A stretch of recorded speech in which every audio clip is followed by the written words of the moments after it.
bakunzi ba Burundi Flex TV nkuko twako turababwira twumvise ko hari umuhungu yafashe umukobwa ku nguvu natwe cyavuga ati ntidutangwa reka tuje kubaza iyo nkuru iyari uwo rero yarayafashe umukobwa ku nguvu niriniga mubona bro vipi ni poa sana. Umeze neza? Jemeze neza vema. Witwa nde? Nitwa Kimariro. Hari inkuru naraye numvise ko wafashe umukobwa ku nguvu nivyo?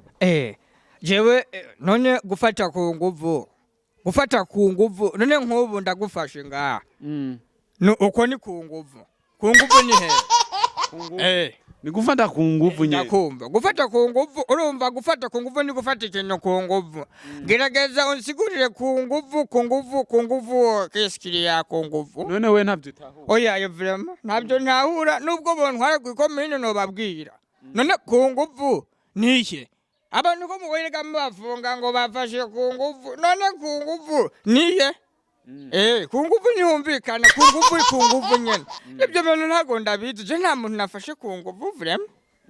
Basi reka tubivuge mu kirundi cumvika. Wakoze vyafurambi. Ndifurambi. Je ntago ndifurambi. Jewe papa wanje arambyaye. Ntago namubereye ifurambi. Urumva? Jewe ndifura nzima. Ntago ndifurambi vrema kandi ndabona yuko wewe waje kuntuka. We ni wazanywe n'amahoro. Uri Umurundi ngira ngo ikirundi kirakugora. Je ndi Umurundi. Ndi Umurundi.